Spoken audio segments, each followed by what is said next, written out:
Parang pinupukpok ng maso ang sentido ni Diego.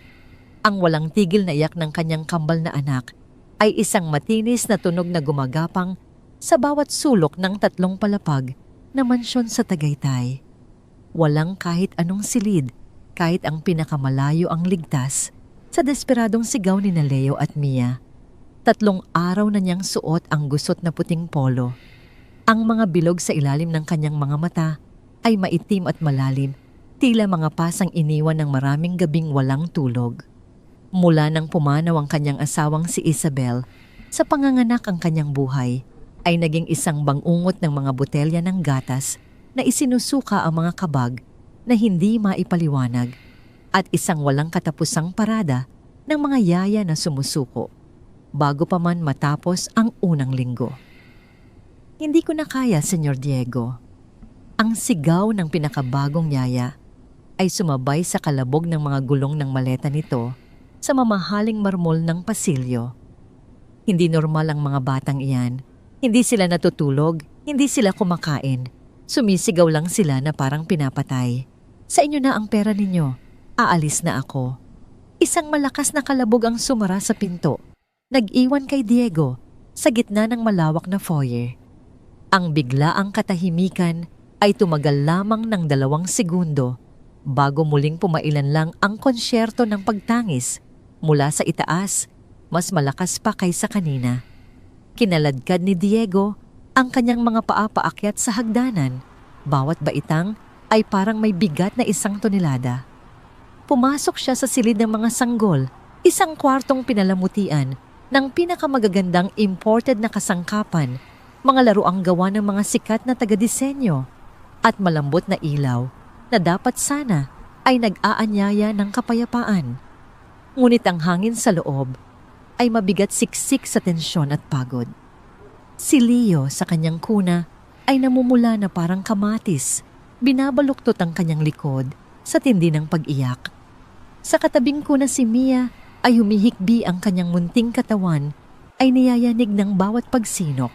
Sinubukan ni Diego na kargahin si Leo ngunit ang sarili niyang pagkabalisa ay tila nailipat sa sanggol. Lalo lamang lumakas ang iyak nito nang maramdaman ang mga tensyonadong braso ng ama.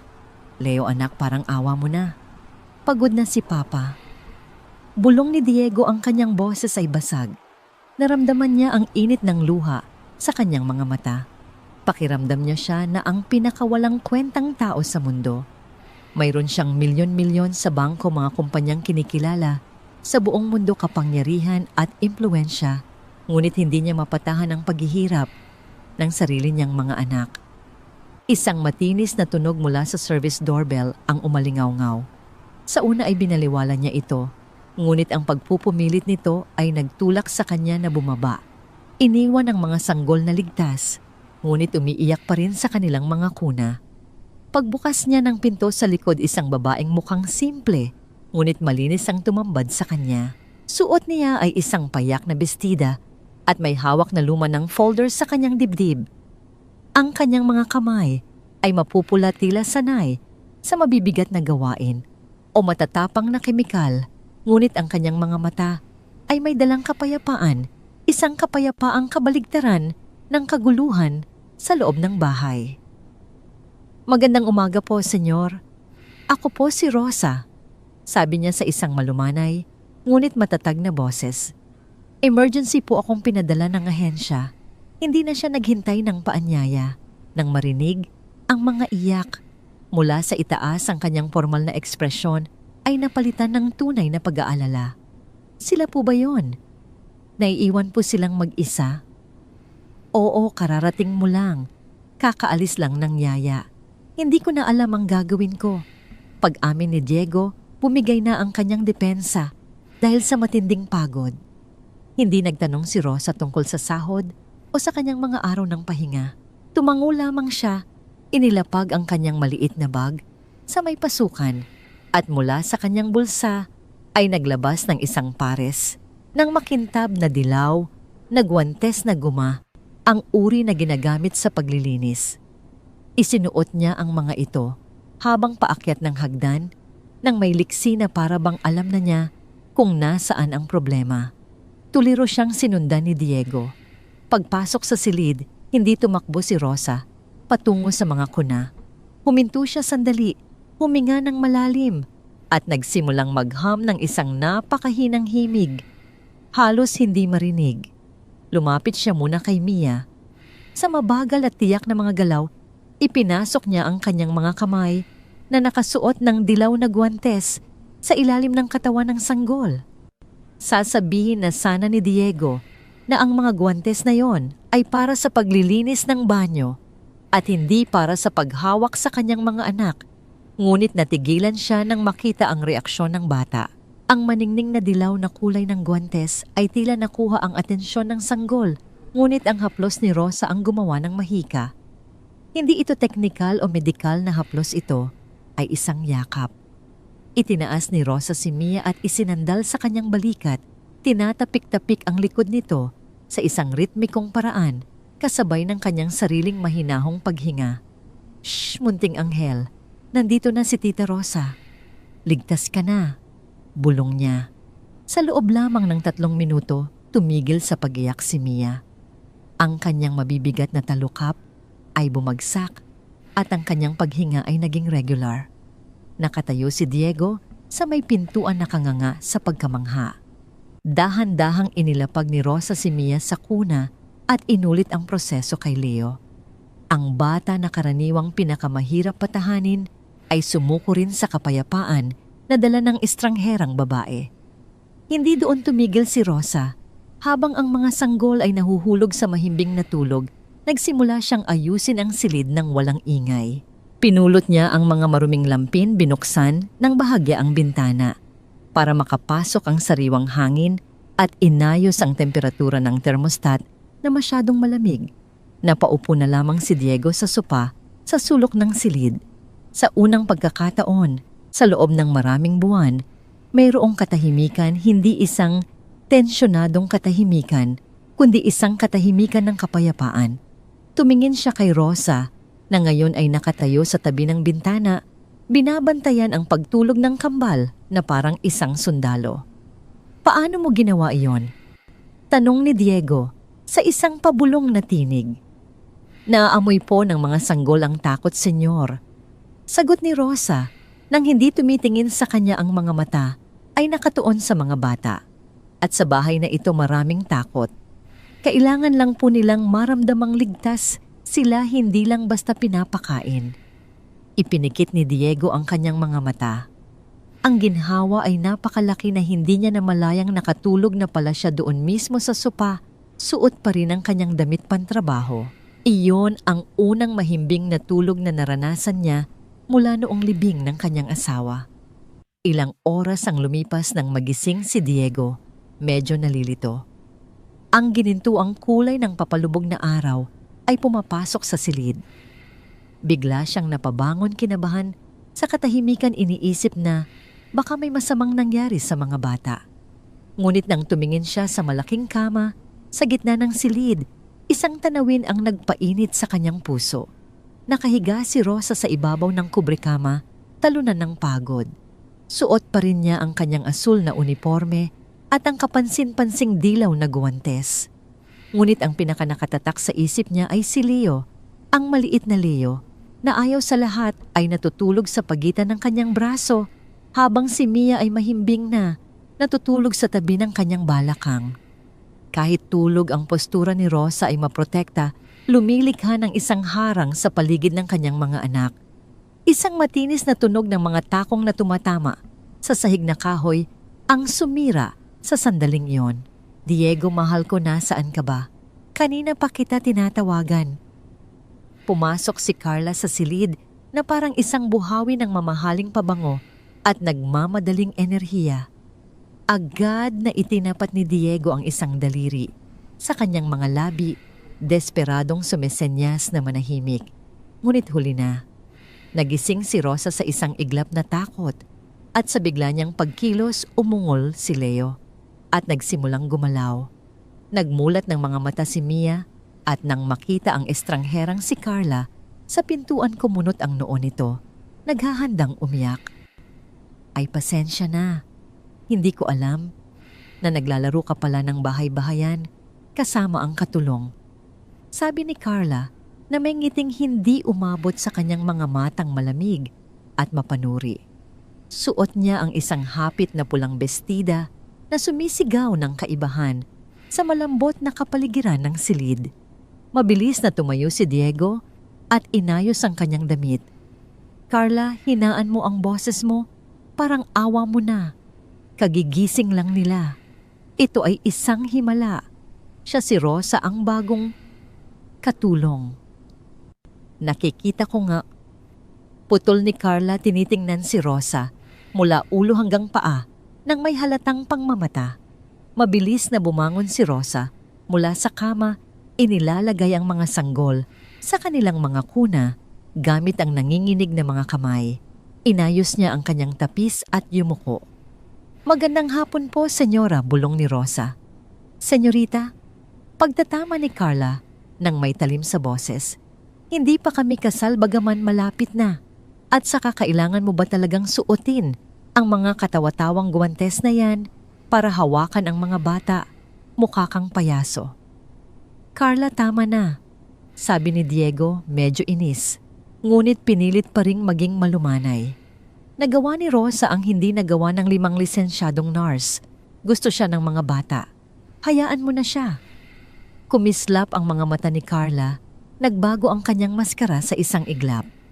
Ang kanyang mukha ay naging malambot na may pekeng tamis at lumapit siya kay Diego. Hinaplos ang pisngi nito. Tama ka, mahal ko. Stressed lang ako sa pag-aayos ng kasal at nag-aalala ako para sa mga anghel na ito. Gusto ko lang ang pinakamabuti para sa kanila. Alam mong mahal ko sila na parang tunay kong mga anak. Lumapit si Carla sa kuna ni Mia at tiningnan ang sanggol na may pilit ng ngiti. Habang si Diego ay nakayakap sa bewang ni Carla, nagpapasalamat sa kanyang pag-unawa. May napansin si Rosa na nagpatindig ng kanyang balahibo.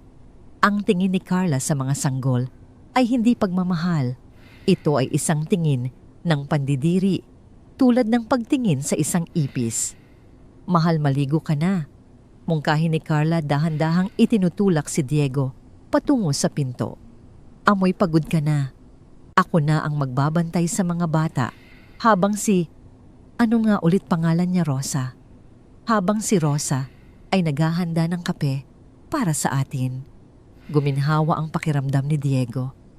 Isa kang anghel, Carla. Hindi ko alam ang gagawin ko kung wala ka. Pagkatapos ay lumingon siya kay Rosa. Rosa, pakigawan mo kami ng kape ng senyorita. Babalik ako. Nang mawala na ang mga yapak ni Diego, sa pasilyo, biglang nagbago ang hangin sa silid. Ang nanyam ang ngiti ni Carla ay tuluyang naglaho, napalitan ng isang anyo ng pagmamataas at pagbabanta. Makinig ka, sabi ni Carla. Lumalapit kay Rosa hanggang sa halos magdikit na sila. Ako ang magiging reyna ng bahay na ito. Ikaw ay walang sinuman at sisiguraduhin kong ang lahat ng hindi kailangan ay maitatapon sa basura. Ang mga mata ni Carla ay sumulyap sa mga kuna. Pagkatapos ay bumalik kay Rosa ang kanyang mensahe ay malinaw na parang kristal. Ngayon pumunta ka sa kusina. Isang kulay abong umaga ang bumalot sa Tagaytay. Ang ambon ay marahang dumadampi sa malalaking bintanang salamin ng mansyon, tila isang paunang babala sa tensyon na namumuo sa loob. Nanginginig ang mga kamay ni Diego habang inaayos niya ang kanyang kurbata sa harap ng salamin sa foyer. Kahit na nakatulog siya ng ilang oras dahil kay Rosa ang bigat sa kanyang dibdib ay bumalik. Ang pag-alis papuntang opisina ay parang pag-iwan sa isang bombang sasabog anumang oras. Senyor, wag po kayong umalis, parang awa nyo na. Pakiusap ni Rosa na lumitaw mula sa kusina. Ang mga mata niya ay may bakas ng pag-aalala. Suot pa rin niya ang kanyang dilaw na guwantes, mahigpit ang kapit sa isang basahan na para bang iyon ang kanyang panangga. Bumuntong hininga si Diego at kinuha ang kanyang leather na briefcase. Rosa, mayroon akong mahalagang pulong kasama ang mga Hapon na mamumuhunan Kung hindi ako pupunta, malulugi ang kumpanya at kailangan ko ng pera para sa mga doktor, sa mga yaya, sa lahat ng ito. Sabi niya, ikinumpas ang kamay sa buong kabahayan. Nagtitiwala akong mapapanatili mo ang kaayusan. Nag-alok si Carla na tumulong ngayon. Sinusubukan niyang maging malapit sa mga bata. Ibinaba ni Rosa ang kanyang tingin, kinagat ang ibabang labi, hanggang sa halos magdugo. Gusto niyang isigaw na si Carla ay isang halimaw na may masama siyang kutob, na ang babaeng iyon ay nagbabalat kayo lamang. Ngunit alam niyang walang maniniwala sa kanya. Wala siyang ebidensya. Kung aalis siya, sino ang magpoprotekta kina Leo at Mia? Opo, senyor. Gagawin ko po ang lahat ng aking makakaya. Bulong na lang niya. Sa sandaling iyon, bumaba si Carla sa hagdanan. Mukha siyang perpekto nakasuot ng isang kremang seda na damit na tila hindi angkop para sa pag-aalaga ng sanggol. Ngumiti siya nang makita si Diego at binigyan ito ng isang mahaba at mapang-angking halik sa labi, sadyang hindi pinapansin ang presensya ni Rosa. Huwag kang mag-alala, mahal ko, sabi ni Carla habang inaayos ang kurbata ni Diego. Ako na ang bahala sa lahat. Ngayon ang araw ng aming family bonding. Si Rosa naman kailangan niyang linisin ng husto ang wine cellar. Napakarumi na doon at kailangan kong maihanda para sa mga kahon ko. Tumango si Diego puno ng pasasalamat. Salamat, Carla. Kahanga-hanga ka talaga. Rosa, sundin mo ang sinabi ng senyorita. Unahin mo ang cellar ngayon. Huwag kang aakyat sa silid ng mga bata, maliban kung tawagin ka ni Carla. Isang buhol ang tila bumaril sa lalamunan ni Rosa. Ang cellar ay nasa kabilang dulo ng bahay, 2 palapag, sa ilalim ng lupa at hindi tinatablan ng tunog dahil sa makakapal na pader. Kung iiyak ang mga sanggol, hinding-hindi niya maririnig mula doon. Pero senyor, kailangan po ng gatas ng mga bata. Sinabi ng sumunod ka. Putol ni Carla matalimang boses, ngunit may pilit na ngiti pa ring nakadirekta kay Diego. Huwag kang mag-alala sa gatas, Rosa. Marunong akong magtimpla ng formula. Sige na, Diego, mahuhuli ka na. Lumabas si Diego sa pangunahing pinto. Ang ugong ng makina ng kanyang sasakyan na papalayo ay ang hudyat ng pagsisimula ng impyerno. Nang mawala na ang sasakyan sa likod ng malaking gate, agad na nagbago ang tindig ni Carla. Ang ngiti ng perpektong nobya ay natunaw na parang kandila, nag-iwan ng isang mukhang matigas at naiinip. Humarap siya kay Rosa na nakatayo pa rin sa foyer. Bingi ka ba o sadyang tanga? Dumura si Carla ng mga salita. Sa cellar ngayon na. At kapag nakita kong sumilip ang anino mo sa 2 palapag, bago kita tawagin, sasabihin ko kay Diego na ninakaw mo ang engagement ring ko. At maniwala ka sa akin, ako ang paniniwalaan niya. Nanginginig sa galit at kawalan ng magawa, tumalikod si Rosa at naglakad patungo sa pinto ng serbisyo na papunta sa cellar. Ngunit hindi siya bumaba. Huminto siya sa unang baitang naghihintay na umakyat si Carla. Umakyat si Carla sa hagdanan, naguhom ng isang matinis na kanta. Pumasok siya sa silid ng kambal at isinara ang pinto. Narinig ni Rosa ang mahinang tunog ng pagpihitit ng susi sa seradura. Sa loob ng silid, gising sina Leo at Mia sa kanilang mga kuna, tahimik pa sa sandaling iyon. Pinapanood ang mga laruang umiikot sa itaas nila. Tiningnan sila ni Carla nang may matinding pandidiri. Sige mga munting salot, sabi niya nakapamiwang. Akala ng tatay niyo, isa akong santa. Pero alam niyo ang totoo, di ba? Alam niyong mga panggulo lang kayo. Gusto kong maglakbay, gusto kong magparty, gusto kong gastusin ang pera ni Diego sa Europa, hindi ang magpunas ng dumi niyo dito. Naglakad siya patungo sa kuna ni Leo. Pinagmasdan niya ang natutulog na mukha ng sanggol. Isang masamang ideya ang nabuo sa kanyang isipan. Maingat niyang tiningnan ang oras sa kanyang relo. Malapit nang bumalik si Diego para sa tanghalian, lumapit siya kay Leo. Ang sanggol na naramdaman, ang malamig na presensya, ay bahagyang gumalaw sa kanyang pagtulog. Isang masamang nangiti ang gumuhit sa mga labi ni Carla. Gamit ang kanyang mahahabang kuko, na perpektong napinturahan, buong puwersa niyang kinurot ang makinis na balat sa braso ni Leo. Hindi ito aksidente. Ito ay isang kalkulado at malupit na kilos.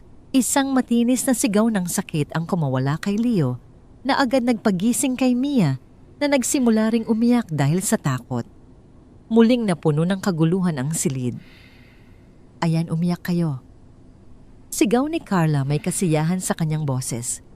Sakto sa oras narinig niya ang tunog ng sasakyan ni Diego na papasok sa garahe. Mabilis siyang kumilos. Inayos niya ang kanyang buhok at naglagay ng ekspresyon ng pag-aalala sa kanyang mukha. Pumasok si Diego sa silid, ang nooy nakakunot. Anong nangyari? Bakit sila umiiyak na naman? Mabilis na lumapit si Carla sa kanya, ang kanyang mukha ay puno ng pagkukunwaring pagkalito. Hindi ko alam, mahal. Tinitingnan ko lang sila, tapos bigla na lang silang nagsigawan. Si Rosa. Umakyat siya kanina saglit para magtanong tungkol sa panlinis. Baka aksidente niyang nasagi si Leo. Alam mo na medyo magaslaw siyang kumilos. Tingnan mo ang mga kamay niya, puro kalyo. Ang mga salita ay tila lason na dahan-dahang kumalat sa isip ni Diego. Tiningnan niya ang umiiyak niyang anak. Pagkatapos ay kay Carla na mukhang nag-aalala, at pagkatapos ay sa pintuan kung saan pumasok si Rosa na may dalang isang tray ng pananghalian. Rosa. Tawag ni Diego, ang boses niya ay may diin. Anong ginawa mo? Bakit may pulang marka sa braso ng anak ko? Namutla si Rosa. Senyor, wala po akong ginagawa. Galing po ako sa baba. Huwag ka nang magsinungaling. Sigaw ni Carla, nagtatago sa likod ni Diego na parang isang natatakot na biktima. Nakita kitang hinawakan mo siya ng mahigpit kanina. Si Diego, pagod, stressed at desperado, para sa kapayapaan ay pumili ng mas madaling paniwalaan. Rosa, mag-ingat ka naman sa susunod, mga sanggol. Sila hindi mga manika. Tumulo ang luha sa mga mata ni Rosa, hindi dahil sa sakit ng akusasyon, kundi dahil sa sakit na makitang napakadaling nabulag ng lalaking hinahangaan niya. Tumalikod siya nang walang imik at lumabas ng silid. Habang papaalis, nakita niya si Carla na nakatingin sa kanya mula sa likod ni Diego. May isang malamig at nagtatagumpay ng ngiti sa mga labi nito. Pagbaba niya sa kusina, sinalubong siya ng matandang kasambahay, si Lourdes.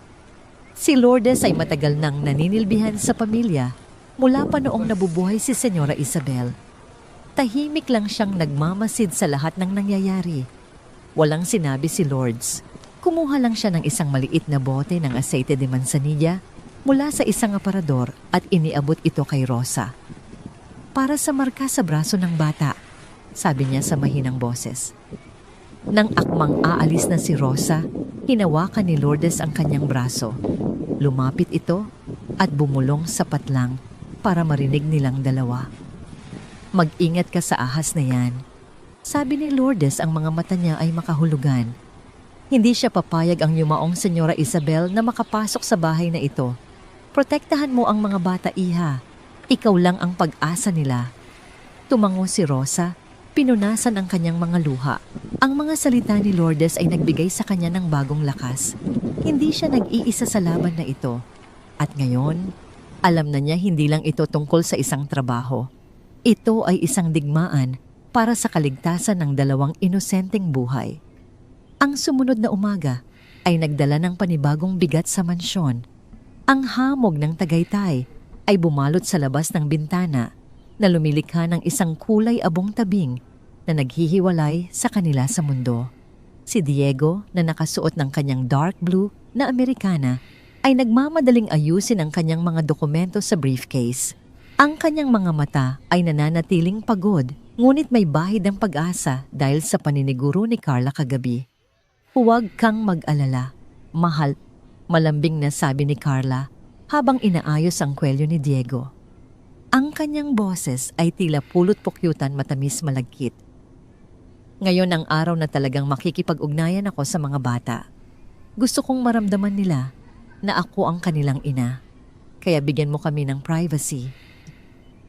Tumingin si Diego sa kanya ng may pasasalamat. Salamat, Carla. Hindi ko alam kung paano ako makakabawi sa'yo. Bumaling si Carla kay Rosa na tahimik na nagpupunas ng mesa sa di kalayuan. Ang ngiti ng senyora ay hindi umabot sa kanyang mga mata. Rosa, dahil gusto ko ng espesyal na oras kasama ang kambal, gusto kong linisin mo ang bodega sa ilalim ng lupa, yung pinakadulo. Kailangan kong ilagay doon ang mga luma kong gamit. Natigilan si Rosa. Ang bodega na yon ay nasa pinakailalim ng bahay, lagpas pa sa garahe. Makakapalang pader doon at walang signal ng telepono. Kung may mangyari sa itaas, para siyang nasa ibang planeta. Pero senyora, pangahas na sagot ni Rosa, si Manang Lourdes po ay pinapunta niyo sa palengke. Kung nasa ilalim ako, wala pong makakarinig kung sinasagot mo ba ako. Ang boses ni Carla ay biglang tumalim bagamat na natili ang nangiti sa kanyang labi para kay Diego. Nandito ako. Ako ang magbabantay. O baka naman iniisip mo na hindi ko kaya dahil hindi ako katulong na katulad mo. Namagitan si Diego bago pa lumala ang sitwasyon. Rosa, sundin mo na lang si Carla. Babalik ako bago maghapunan. Hinalikan niya sa noo si Carla at mabilis na lumabas ng pinto. Hindi alam na iniwan niya ang kanyang mga tupa sa pangangalaga ng lobo. Nang marinig ang tunog ng pagsara ng gate, ang maskara ni Carla ay agad na nahulog. Ang maamong mukha ay napalitan ng isang anyo ng pagkabagot at puot. Layaya, utos niya kay Rosa, tinuturo ang pinto papunta sa basement. At huwag kang lalabas hanggat hindi kumikinang ang sahig doon. Mabigat ang loob na sumunod si Rosa. Bawat hakbang pababa sa madilim na hagdanan ay parang pagpasok sa isang kulungan. Pagdating niya sa baba, narinig niya ang pag-click ng seradura mula sa itaas. Kinulong siya ni Carla. Sa itaas pumanhik si Carla sa silid ng mga bata. Sina Leo at Mia ay gising nakahiga sa kanilang mga kuna at tahimik na naglalaro sa kanilang mga daliri. Nang makita nila si Carla, si Leo ay agad na umungol, tila nakikilala ang aura ng panganib. Manahimik kapangit na bata. Bulong ni Carla habang nakapamiwang sa tapat ng kuna. Akala ng ama ninyo ay mahal ko kayo. Ang tanging mahal ko ay ang pirma niya sa mga tseke. Lumapit si Carla sa sound system na nakakabit sa dingding, isang high-end na kagamitan na ipinalagay ni Diego para patugtugan ng Mozart ang mga bata. Ikinonekta ni Carla ang kanyang telepono. Sa halip na classical music, pinili niya ang isang playlist ng heavy metal at industrial rock. Pinaikot niya ang volume knob, hindi sa pinakamalakas para hindi marinig ng mga kapitbahay, pero sapat na lakas para ang silid ay maging isang kahon ng ingay na yayanig sa murapang pandinig ng mga sanggol. Ang unang hampas ng drums at ang garalgal na sigaw ng bokalista ay pumuno sa silid. Agad na humagulhol si Leo sa takot. Si Mia ay nagtakip ng kanyang maliliit na tainga at namilipit. Sige, sumigaw kayo. Tumawa si Carla, kinuha ang remote ng air conditioner. Tiningnan niya ang thermostat. Nasa komportableng 24 na degree ito.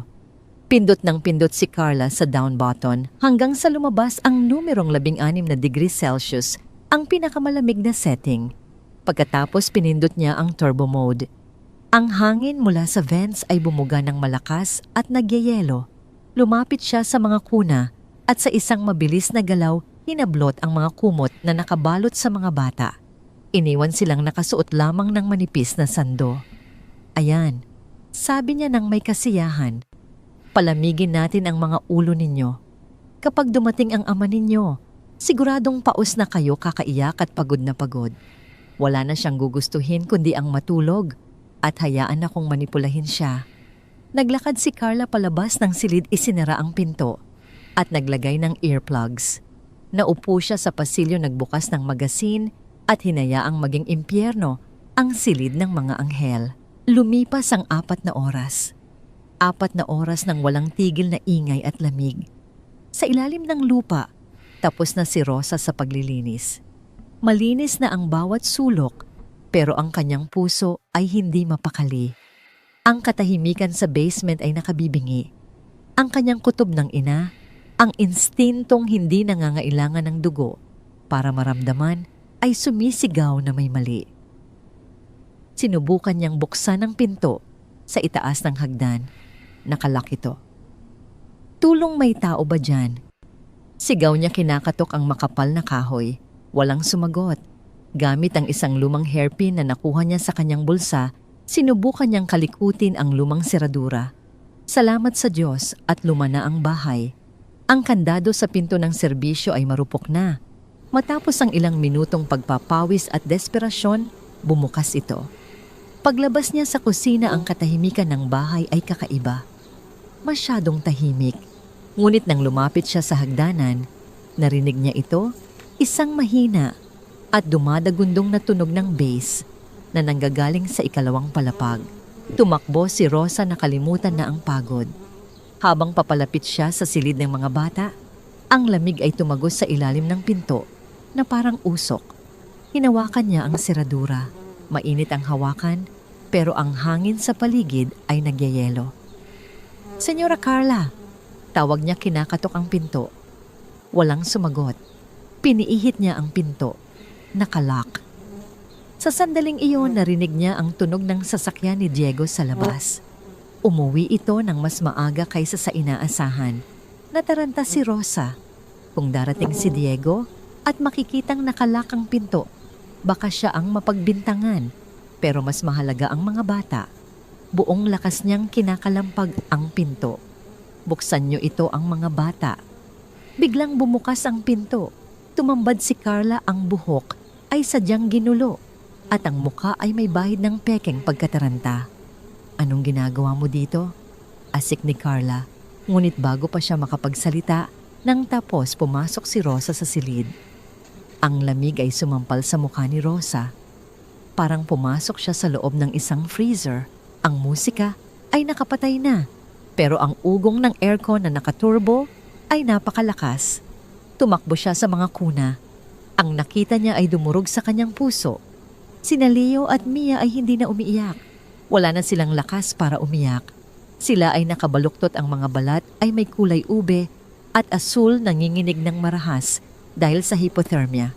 Ang kanilang mga labi ay nangingitim. Diyos ko po, bulalas ni Rosa. Mabilis niyang hinubad ang kanyang apron at ipinulupot kay Leo. Hinawakan niya ang maliliit na kamay ni Mia kasing lamig ng yelo. Carla, nandito na ako. Ang boses ni Diego ay umalingaw-ngaw mula sa hagdanan. Pumasok si Diego sa silid na kangiti. Inaasahan ng isang masayang tagpo. Ngunit ang nangiti ay namatay nang makita niya si Rosa na umiiyak habang pilit na pinapainit ang mga nanginginig na sanggol at ang silid na kasing lamig ng Antarctica. Anong nangyayari dito? Bakit ganito kalamig? Sigaw ni Diego. Mabilis pa, sa 4:00 nagsimula ang palabas ni Carla. Napahawak siya sa kanyang bibig at nagpakawala ng isang hikbi. Diego, salamat sa Diyos at dumating ka. Tumakbo si Carla at yumakap kay Diego, nanginginig kunwari. Hindi ko alam. Iniwan ko lang sila saglit kay Rosa para magbanyo. Tapos pagbalik ko ganito na. Tumingin si Carla kay Rosa nang may akusasyon. Anong ginawa mo? Bakit mo ginalaw ang thermostat? Gusto mo ba silang magkasakit? Hindi totoo yan. Sigaw ni Rosa, ang boses ay nanginginig sa galit at takot. Ikaw ang may gawa nito. Kinulong mo ako sa basement. Pag-akyat ko, nagyayelo na sila. Ako ikukulong kita. Carla ay tumingin kay Diego, ang mga mata ay puno ng luha. Diego, maniwala ka sa akin. Pagbaba ko, para salubungin ka sana. Narinig ko siyang tumatawa dito sa loob. Baka nababaliw na siya. Baka gusto niyang patayin ang mga anak natin. Lumapit si Diego sa mga bata. Hinawakan niya ang noo ni Leo. Nagyayelo. Ang galit ay sumiklab sa kanyang dibdib, ngunit ang pagkalito ay bumulag sa kanya. Sino ang paniniwalaan niya? Ang kanyang fiancé na mayaman at edukada o ang katulong na kararating lang? Ang luhika ni Diego na pinahina ng pagod at manipulasyon ay kumampi sa kung ano ang mas madaling tanggapin. Imposibleng saktan ni Carla ang mga bata. Siya ang magiging ina nila. Humarap si Diego kay Rosa, ang kanyang mga mata ay madilim at puno ng banta. Rosa, tiyang boses niya ay mababa ngunit nakakatakot. Ibigay mo sa akin ang anak ko.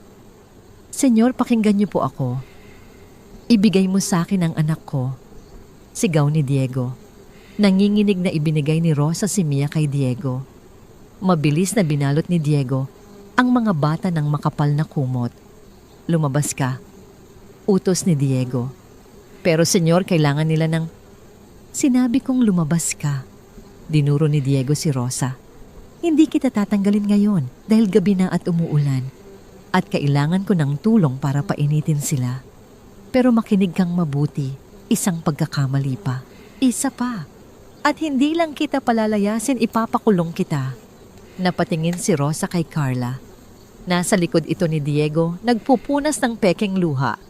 Ngunit sa sandaling magtama ang kanilang paningin, nakita ni Rosa ang tunay na anyo ng demonyo. Ngumisi si Carla, isang mabilis at nakakatakot ng ngisi at bumulong ng walang tunog. Panalo ako. Yumuko si Rosa, ang kanyang mga kamao ay mahigpit na nakakuyom sa loob ng kanyang dilaw na guwantes. Opo, senyor. Lumabas siya ng silid, ang bigat ng kawalan ng katarungan ay halos dumurog sa kanya.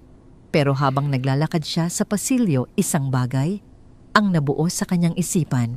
Hindi na ito trabaho. Hindi na ito tungkol sa pera. Kailangan niyang iligtas ang mga batang iyon kahit na ang kapalit ay ang kanyang sariling buhay. At para magawa yon, kailangan niya ng ebidensya. Kailangan niyang hulihin ang ahas sa sarili nitong lason. Ang sumunod na umaga ay dumaan na parang isang mabagal at masakit na prosesyon. Ang mansyon, bagamat nilinis na ni Rosa, ay nananatiling marumi sa paningin ng kanyang konsensya dahil sa alam niyang nangyayari sa loob nito. Bago umalis si Diego papunta sa opisina, huminto ito sa tapat ni Rosa. Ang kanyang muka ay seryoso, ang mga mata ay naniningkit sa pagdududa at babala. Rosa, sabi ni Diego, ang boses ay malamig. Binibigyan kita ng huling pagkakataon dahil kailangan ng mga bata ng mag-aalaga. Pero tandaan mo ito, nakatingin ako sa iyo. Isang maling galaw, isang reklamo mula kay Carla at hindi lang trabaho ang mawawala sa iyo. Opo, senyor. Sagot ni Rosa nakayuko. Tinatanggap ang banta. Hindi dahil takot siya para sa sarili, kundi dahil takot siya para sa kambal. Nang makaalis si Diego agad na nagbago ang kapaligiran, si Carla na kanina ay nakakapit sa braso ni Diego na parang isang mapagmahal na asawa ay agad na binitawan ang kanyang pagpapanggap. Hindi niya pinansin si Rosa. Dumiretso siya sa sala, nagbukas ng telebisyon at nag-utos na dalhan siya ng sariwang juice. Umakyat si Rosa sa silid ng mga bata. Ang nakita niya ay nagpatigil sa kanyang paghinga. Sina Leo at Mia ay gising na, ngunit hindi sila umiiyak. Hindi rin sila gumagalaw ng normal. Ang kanilang mga mata ay dilat na dilat, ang mga itim na parte ng mata ay halos sakupin na ang buong iris. Nakatitig sila sa kawalan, ang kanilang maliliit na dibdib ay mabilis at mababaw ang pagtaas-baba. Hinawakan ni Rosa ang kamay ni Leo. Mainit ito, ngunit basa ng malamig na pawis. Nanginginig ang kamay ng sanggol, isang tremor na hindi normal para sa isang sanggol na ilang buwan pa lamang. Anong ginawa niya sa inyo? Bulong ni Rosa, ang luha ay nagsimulang mamuo sa kanyang mga mata. Sinubukan niyang painumin ng gatas si Mia, ngunit isinuka lang ito ng bata. Ang suka ay may kakaibang amoy, mapait, matapang kemikal. Hindi ito sipon. Hindi ito lagnat. Bumaba si Rosa sa kusina nang may dalang determinasyon. Ang kanyang instinto ay nagsasabing hindi ito simpleng kapabayaan. May ipinapainom si Carla sa kanila. Habang naghihiwa siya ng prutas para sa juice ni Carla, narinig niya ang tunog ng doorbell. Mabilis na tumayo si Carla mula sa sofa at naglakad papunta sa pinto. Binuksan niya ito at pumasok ang isang lalaki. Matangkad gwapo sa isang makinis na paraan at nakasuot ng mamahaling suit na parang kay Diego, ngunit may aura ng pagiging tuso. Si Paul. "Bakit ka nandito?" Bulong ni Carla, ngunit ang boses niya ay may halong kaba at pananabik. "Sabi ko sa'yo, delikado. Kailangan ko ng pera, Carla." Sagot ng lalaki, ang boses ay may halong pagbabanta. "Ang mga utang ko sa sugal ay hindi naghihintay. Huwag dito," sabi ni Carla lumingalinga. Sa kusina, wala si Diego. Nagmadali si Rosa na magtago sa likod ng pantry nang marinig ang mga yabag na papalapit. Ang kanyang puso ay kumakalabog sa kanyang dibdib. Pumasok sina Carla at Paul sa kusina. Hindi nila napansin si Rosa na nakasilip sa siwang ng mga estante ng dilata. "Malapit na, Paul. Konting tiis na lang," pakiusap ni Carla. Ang tangang si Diego ay pipirma na sa trust fund sa isang araw. "Kapag nakuha ko na ang kontrol sa mga asset sa atin na ang lahat." "At ang mga bata?" tanong ni Paul, kumukuha ng isang ubas mula sa mangkok at kinakain ito ng may kayabangan. Tumawa si Carla, isang tunog na nagpatindig ng balahibo ni Rosa. "Ang mga pesteng yon, huwag kang mag-alala. Inaayos ko na ang mga papeles para sa isang espesyal na institusyon. Sinasabi ko kay Diego na kailangan nila ng professional care dahil sa trauma. Maniniwala siya. Naniniwala siya sa lahat ng sabihin ko. Siguraduhin mo lang na hindi sila magiging sagabal," sabi ni Paul. Hinawakan ng bewang ni Carla. "Dahil kung hindi ako mismo ang tatapos sa kanila." "Relax. Masyado silang mahina para magtagal," sagot ni Carla. "Ang gamot na binibigay ko ay gumagana ng perpekto. Pinapanatili silang gising at irritable para mainis si Diego at pinapatay ang gana nilang kumain para magmukha silang sakitin." Napatakip si Rosa ng bibig upang pigilan ang pagsigaw. "Gamot," kinumpirma nila. "Sige, aalis na ako bago pa dumating ang sugar daddy mo," sabi ni Paul. Hinalikan niya si Carla ng mariin at lumabas ng pinto sa likod. Nang makaalis si Paul, huminga ng malalim si Carla, kumuha ng isang baso ng tubig at uminom. Pagkatapos, itinapon niya ang isang maliit na bagay sa basurahan bago lumabas ng kusina, pakanta-kanta pa. Naghintay si Rosa ng 5 minuto bago lumabas sa kanyang pinagtataguan. Nanginginig ang kanyang mga tuhod.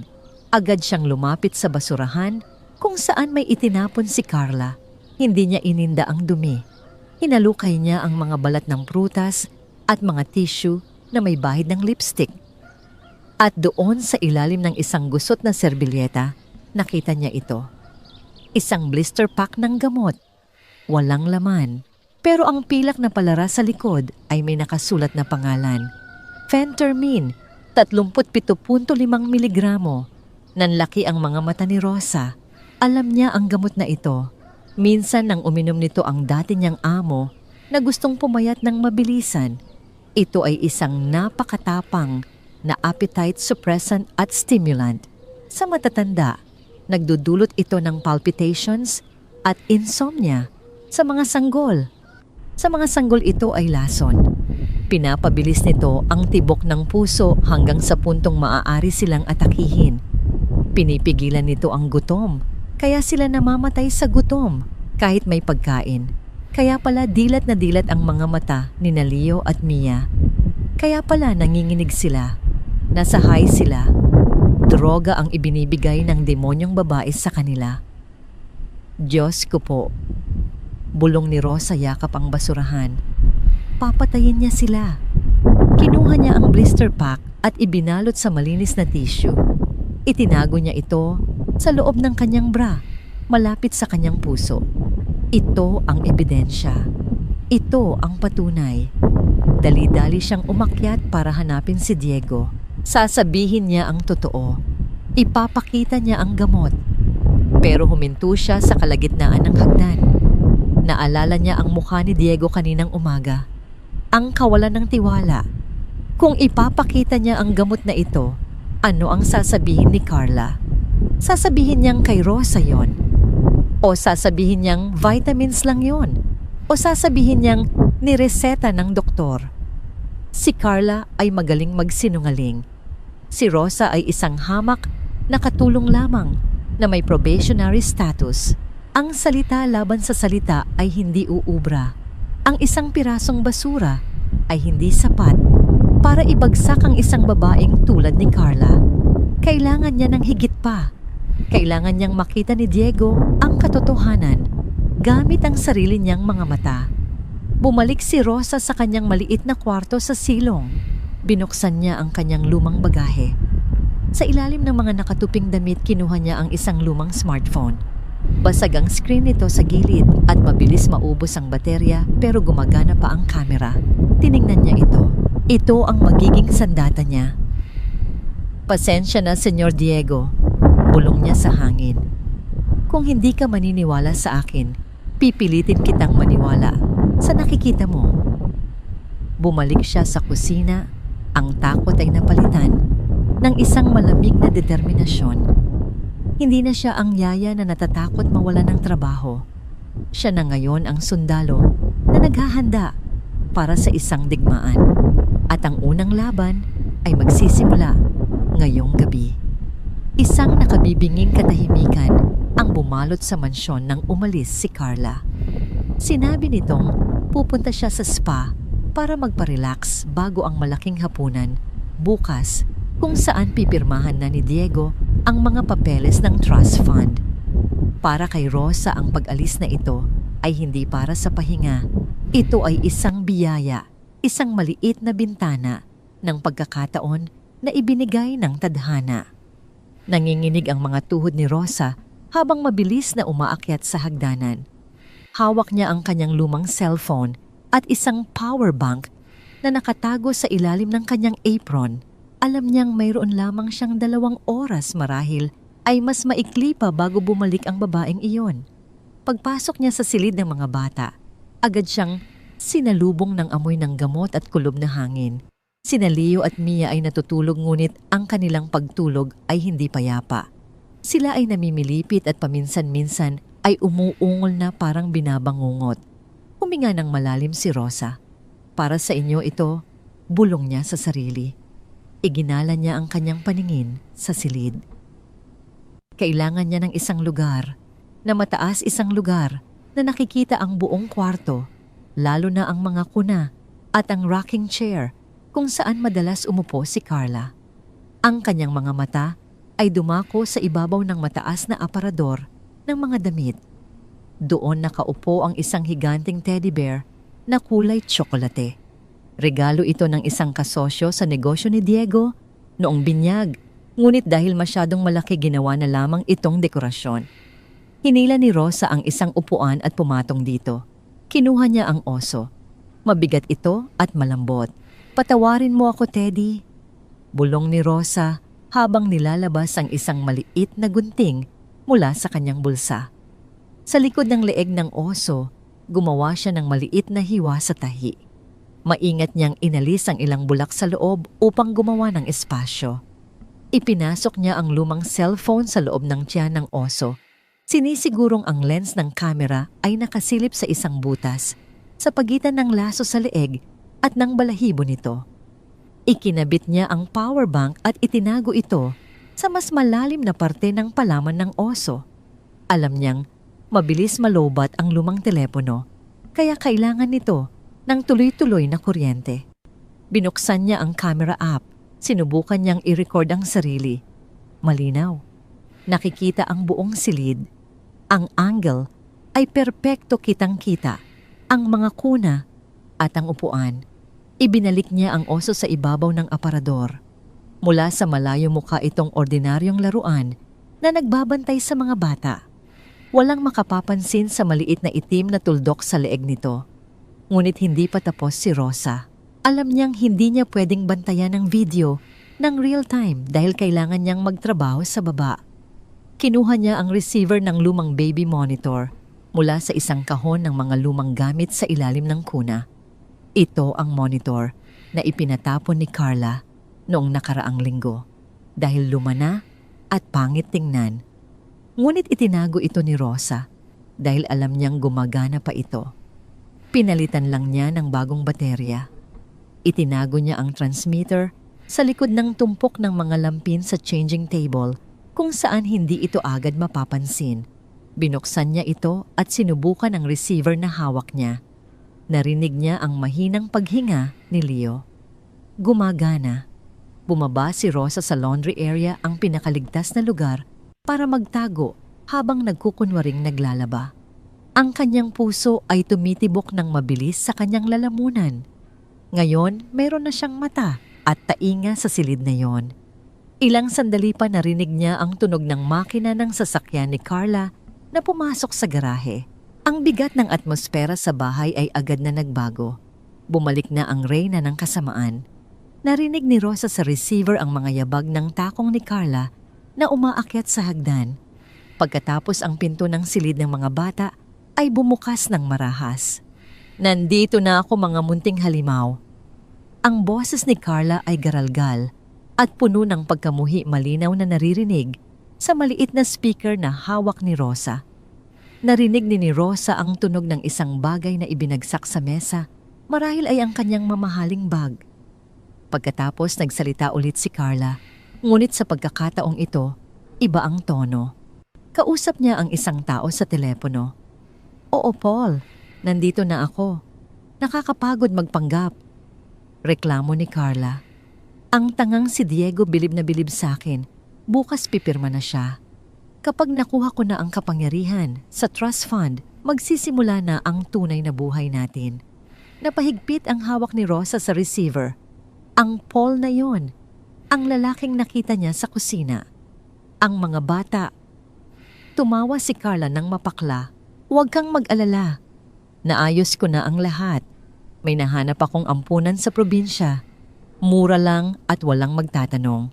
Sasabihin ko kay Diego na specialized facility ito para sa mga batang may trauma. Maniniwala yon. Masyado siyang guilty para magtanong." Narinig ni Rosa ang isang ungol mula kay Mia. Nagising ang bata. "Tumahimik ka," sigaw ni Carla. "Buisit, gising na naman kayo. Kulang pa ba ang gamot na binigay ko?" Narinig ni Rosa ang tunog ng pagbukas ng medicine cabinet. Ang tunog ng mga tableta na inaalog sa loob ng bote. "Ito, uminom pa kayo. Para tulog kayo hanggang bukas. Ayoko ng ingay ngayong gabi. Kailangan kong maging fresh para sa pirmahan bukas." Narinig ni Rosa ang iyak ni Leo, isang iyak ng takot at pagtanggi. Narinig niya ang tunog ng pagpupumilit, ang pag-ubo ng sanggol, habang pinipilit na lunukin ang kung anuman. "Lulunin mo yan o sasakalin kita," banta ni Carla. Hindi na makahinga si Rosa. Gusto niyang tumakbo paakyat at iligtas sila. Pero alam niyang kung gagawin niya yun ngayon nang walang sapat na ebidensya, matatapos ang lahat. Siya ang makukulong at ang mga bata ay mawawalan ng proteksyon. Kailangan makuha ng video ang lahat dasal niya. Biglang nagbago ang tunog sa monitor. Isang matinis na feedback ang umugong nang lumapit si Carla sa changing table kung saan nakatago ang transmitter. "Ano to?" Gulat na tanong ni Carla. Katahimikan. Pagkatapos narinig ni Rosa ang boses ni Carla malapit na malapit sa mikropono. Ang pakialamerang katulong. Akala niya, may isahan niya ako. Narinig ni Rosa ang tunog ng plastik na nadurog. Siguradong hinagis ni Carla ang transmitter sa pader. Ang audio feed ay naputol at napalitan ng static. Nabitawan ni Rosa ang receiver. Alam na ni Carla. Alam na niyang may nakikinig. Ngunit sa gitna ng kanyang takot, isang napagtatanto ang pumasok sa isip ni Rosa. Nakita ni Carla ang audio monitor. Winasak niya ito. Iisipin ni Carla na yun lang ang patibong. Iisipin niyang nasira na niya ang mata ni Rosa. Hindi alam ni Carla ang tungkol sa teddy bear. Sa kanyang galit sa baby monitor, hindi napansin ni Carla ang maliit na lens ng camera sa leeg ng oso na nakaupo sa taas ng aparador. Ang oso na tahimik na nagre-record ng bawat sandali, ang pagpapainom ng gamot, ang pagbabanta. at ang pag-amin sa kanyang maitim na plano. Akala ni Carla ay nanalo na siya sa round na ito. Hindi niya alam na ang tunay na patibong ay gumagana pa rin nakatitig sa kanya nang walang kurap naghihintay na ibunyag ang kanyang tunay na anyo sa mundo. Napaupo si Rosa sa sahig ng laundry room, nanginginig, ngunit may bagong pag-asa. Sige Carla, bulong niya sa kawalan. Magdiwang ka ngayon dahil bukas ang katotohanan ang papatay sa'yo. Ang hangin sa loob ng silid ng mga bata ay siksik at mabigat, tila nagbabadyang sumabog anumang oras. Si Carla na kanina pa hindi mapakali, matapos sirain ang audio monitor, ay pabalik-balik na naglalakad sa harap ng mga kuna. Ang kanyang mga mata ay nanlilisik sa paranoia.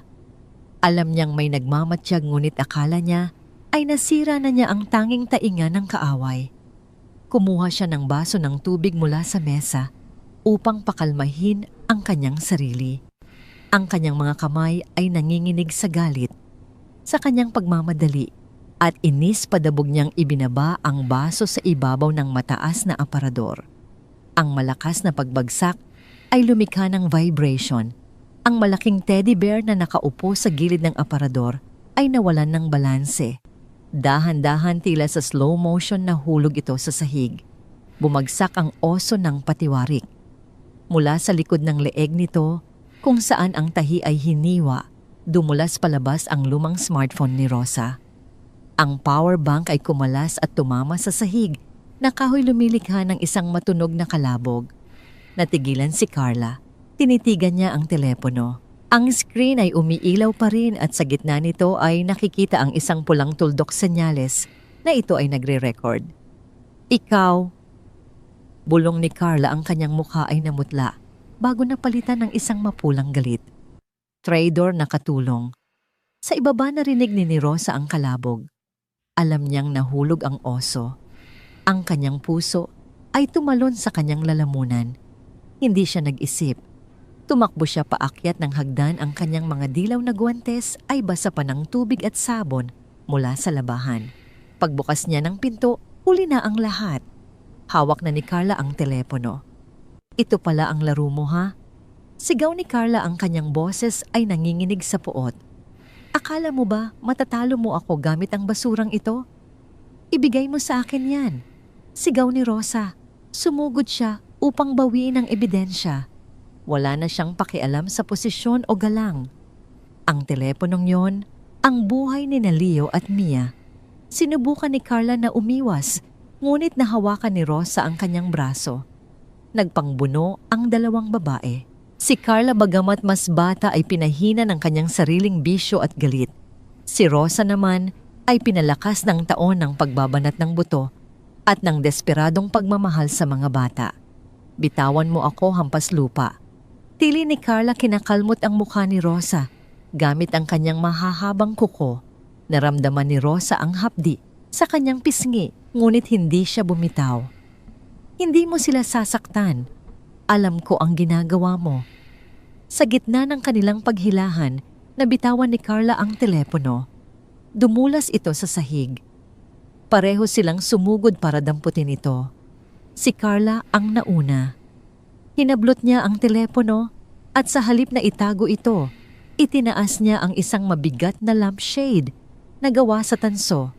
Huwag sigaw ni Rosa. Itinataas ang kanyang mga kamay. Buong lakas na ibinagsak ni Carla ang lampshade sa telepono. Ang tunog ng nabasag na salamin at nadurog na plastik ay umalingaw-ngaw sa silid. Pinalo niya ito ng paulit-ulit hanggang sa ang device ay maging pira-pirasong basura na lamang. Ang baterya ay lumabas, ang motherboard ay nabiyak at ang screen ay naging pulbos. Humingal si Rosa, nakaluhod sa sahig, nakatitig sa sirang pag-asa. Wala na. Tapos na. Biglang narinig nila ang tunog ng sasakyan sa labas. Ang pamilyar na tunog ng makina ng SUV ni Diego. Isang nakakilabot na pagbabago ang nangyari kay Carla.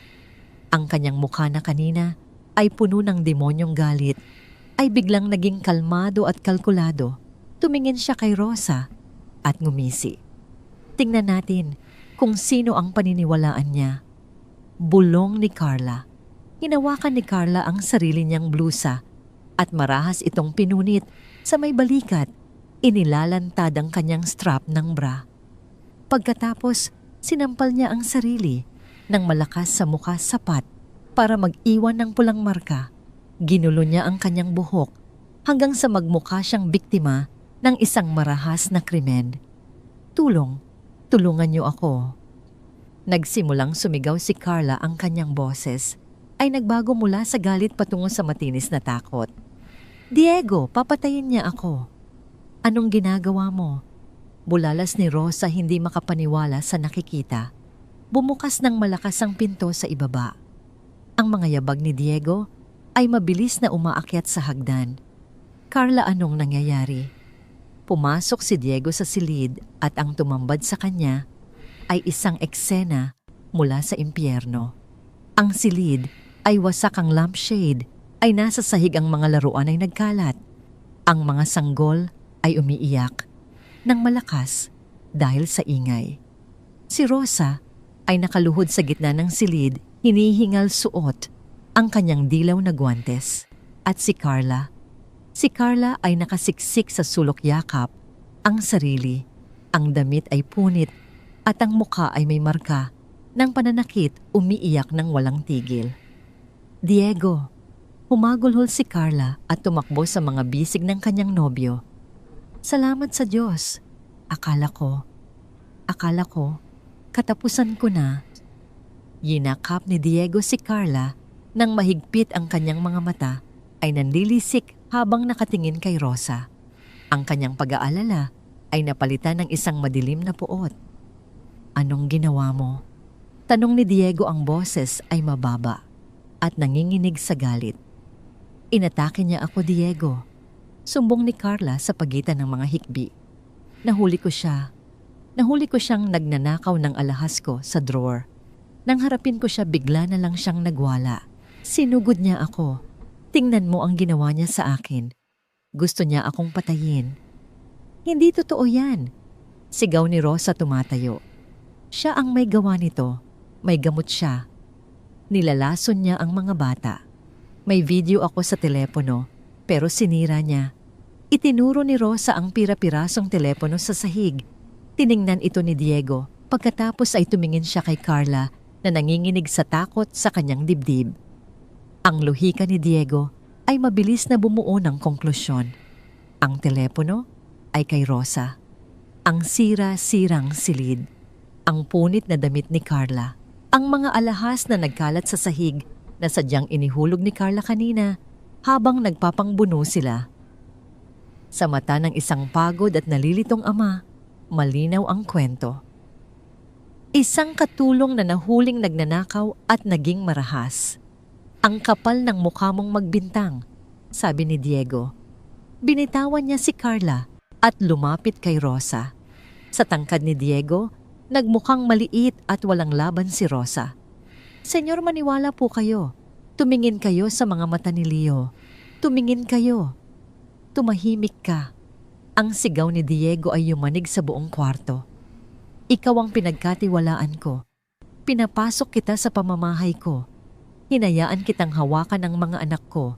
At ganito ang isusukli mo pag nanakaw pananakit sa magiging asawa ko. Hinawakan ni Diego ang braso ni Rosa nang mahigpit at kinaladkad siya palabas ng silid. Senyor, parang awa niyo na. Huwag niyo silang iwan sa kanya, papatayin niya sila. Pagsusumamo ni Rosa habang hinihila siya sa pasilyo. Ang kanyang mga takong ay sumasayad sa sahig. Isa pang salita laban kay Carla at ipapakulong kita ngayon, yung din banta ni Diego habang bumababa sila ng hagdan. Magpasalamat ka at hindi ako tumatawag ng pulis dahil sa pag-aalaga mo sa mga anak ko noong una. Pero tapos na yon. Binuksan ni Diego ang malaking pinto sa harap. Ang ulan sa labas ay bumubuhos ng malakas, isang bagyo na sumasabay sa dilubyo sa loob ng bahay. Itinulak niya si Rosa palabas. Bumagsak si Rosa sa malamig at basang semento ng driveway. Ang putik ay tumalsik sa kanyang uniforme. Huwag ka nang babalik dito, sabi ni Diego. Ang kanyang anino ay humaharang sa liwanag mula sa loob ng bahay. Kapag nakita pa kita sa paligid ng pamilya ko, sisiguraduhin kong mabubulok ka sa kulungan. Ibinato ni Diego ang maliit na bag ni Rosa sa labas. Pagkatapos isinara niya ang mabigat na pinto. Ang tunog ng deadbolt na kumakasa ay parang tunog ng pagsasara ng kabaong. Naiwan si Rosa sa gitna ng ulan. Basang-basa, nanginginig at sugatan. Dahan-dahan siyang umupo sa semento. Tiningnan niya ang kanyang mga kamay. Suot pa rin niya ang dilaw na gwantes. Ang mga gwantes na nagpatahan kay Mia, ang mga gwantes na nagpainit kay Leo. Ngayon ang mga ito ay puno ng putik at tubig ulan. Tumingala siya sa bintana ng silid ng mga bata sa ikalawang palapag. Nakita niya ang silhueta ni Carla na nakasilip sa likod ng kurtina. Kahit malayo at madilim, alam ni Rosa na nakangiti ang demonyo. Umiyak si Rosa, hindi dahil sa nawalan siya ng trabaho, kundi dahil sa takot na baka ito na ang huling gabi ng mga anghel na iyon. Ang dilim ay tila nanalo na, ngunit sa ilalim ng kanyang takot, may isang maliit na baga ng galit na hindi pa namamatay. Hindi pa tayo tapos. Bulong niya sa hangin at ulan. Hindi pa tayo tapos. Parang karayom na tumutusok sa balat ang bawat patak ng ulan. Naglakad si Rosa papalayo sa mansyon ng kanyang mga paa ay mabibigat na tila hila-hila niya ang buong mundo. Wala siyang payong. Ang kanyang uniforme ay basang-basa at dumidikit sa kanyang katawan at ang lamig ng hangin sa Tagaytay ay tumatagos hanggang sa kanyang buto. Ang mga mamahaling sasakyan ay dumadaan sa kanyang tabi nagsasaboy ng maruming tubig mula sa kalsada, ngunit hindi na ito ininda ni Rosa. Ang kanyang isip ay naiwan sa silid na yon, sa dalawang anghel na ngayon ay walang kalaban-laban sa piling ng isang demonyo. Napaupo siya sa isang waiting shed sa gilid ng kalsada, ilang kilometro na ang layo mula sa mansyon. Nanginginig siya hindi lang dahil sa lamig, kundi dahil sa shock. Wala na, bulong niya sa sarili habang ang luha ay humahalo sa ulan sa kanyang mukha. Patawarin niyo ako, Leo Mia. Mahina ako. Tiningnan niya ang kanyang mga kamay. Suot pa rin niya ang dilaw na gwantes. Puno na ito ng putik at grasa. Akmang huhubarin na niya ang mga ito upang itapon sa basurahan, simbolo ng kanyang pagsuko nang maramdaman niya ang pag-vibrate ng isang bagay sa kanyang bulsa. Hindi ito ang sirang cellphone na dinurog ni Carla. Ito ang kanyang personal na telepono, isang mumurahing unit na ginagamit niya para tawagan ang kanyang pamilya sa probinsya. Kinuha niya ito. Ang screen ay basag sa gilid at nababasa ng ulan, kaya't hirap siyang makita ang display. Pinunasan niya ito gamit ang tuyong bahagi ng kanyang manggas sa ilalim ng kilikili. Isang notifikasyon ang nakapukaw sa kanyang atensyon. Isang maliit na icon ng ulap na may checkmark. Google Photos Backup Complete. Isa video uploaded. Natigilan si Rosa. Ang puso niya ay tila tumigil sa pagtibok ng ilang segundo. Naalala niya ang ginawa niya noong nakaraang buwan. Dahil luma na ang kanyang mga gadget, inilink niya ang account ng luma niyang cellphone, iyong ginamit niyang pang-record sa kanyang personal na telepono para sa automatic backup kapag nakasagap ng Wi-Fi. Ang mansyon ni Diego ay may napakalakas na Wi-Fi connection na umaabot hanggang sa silid ng mga bata. Habang nagre-record ang lumang telepono, sa loob ng teddy bear, tahimik nitong ia-upload ang video sa cloud.